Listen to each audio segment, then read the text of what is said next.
Tani for KTN Prime. Now away from matters politics, a Kenyan father, once a soldier and later an athlete, found himself caught in a deadly deception. Promised a peacekeeping job in Russia, he instead became a pawn in the brutal war with Ukraine. KTN investigates, retraces his harrowing journey, how hope turned into captivity, and survival meant escaping across hundreds of kilometers under constant threat. Tonight, we bring you the voice of a Kenyan who reveals the scars of betrayal, the road back home, and the shadowy network still alluring Kenyans into Russia. Vera Mora with the details.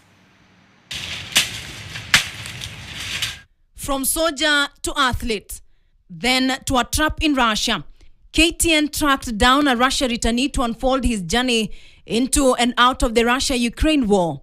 Ben, not his real name, had once served in the Kenya Defense Forces KDF as a junior officer. After leaving the military, he rebuilt his life as a professional athlete, competing in races across Europe, Asia, and the Middle East. Before that, career took a dark turn and was forced to return home. Kwa mbio zangu mimi nilikuwa nakimbia uwanja 1500 meters na 5000, kisha nikaenda mbio za barabarani za marathon. In July 2025, a trusted contact in Nairobi offered what seemed like redemption, a peacekeeping assignment in Russia. The pay was enticing. The work was described as legal, safe, and limited to guarding facilities. So he left behind his wife and 4 children, believing he was stepping into a secure future. By the time they reached Russia's capital, Moscow, like many other Kenyans trapped in Russia, the contract changed.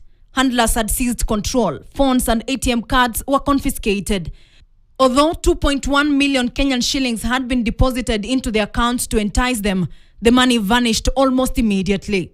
Napigana na drone tukirudi hivyo, so tulikuwa tumefanya kubeba mizigo kwa mwezi mmoja mfululizo. Miili zaidi ya 1000 kila siku, na ushakufa mahali pale. Wale Wakenya wetu ambao wamepata majeraha ambao hawezi kupigana, hao ndio wanaenda kuchukua miili kufanya kuizika. Thrown into combat, weapons were issued, training was chaotic. Ben recalls that out of 12 Kenyans at the camp, 2 disappeared without explanation. Hata hao wenye mandugu wapendo wao wameaga dunia, ni ngumu kupata hizo miili, maana ninajua ya kwamba hizo miili na ndugu zetu ambao wamekufa, lakini miili zao haiwezi patikana. Kupikwa na tang huwezi paki, ni manyama peke yake. After months of fighting in a war that is not theirs, they began to plan an escape. But first, they reached out to the Kenyan embassy in Russia. Kitu ya kwanza tuliandika email. Wakati tuliandika email, tukapeana namba zetu za simu, tukapigiwa simu through WhatsApp. Ambassador akatuambia the only option ya nyinyi kujiokoa ni through kutoroka. One day, when Russian soldiers were deployed to a different camp, Ben and his friends seized the chance. With the help of a sympathetic taxi driver, they fled. The journey to freedom stretched across 853 kilometers of fear, silence, and fragile hope. For Ben and his mates, every kilometer from the front line towards Moscow was borrowed time. 8 checkpoints stood between them and survival. Any one of them could have ended his life. Wakatushughulikia hiyo temporary passport, sisi kuna pesa yetu kidogo tulikuwa tumepata, tukajilipia hiyo taxi. Tulilipa pesa karibu 1100. Then ambassador akatuambia tutoe pesa ya kulipa tiketi ya ndege, tujikatie tiketi ya ndege. Ben is finally home.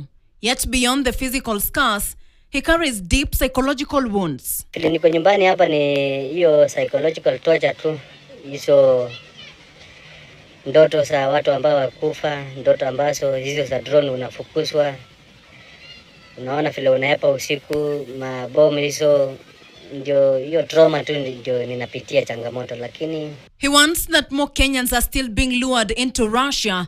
The covert recruitment ring behind these shadowy agents shifted tactics, continuing to prey on desperation and hope. Wakati serikali ya Kenya ilifunga ile loophole ya JKIA, watu ambao walikuwa na recruitiwa kuingia Russia, bado kulikuwa na Wakenya ambao walikuwa na kufika Russia through Uganda. The Ministry of Foreign Affairs estimates that about 200 citizens may have been enlisted, with about 18 making it back home. Vera Mora, KTN.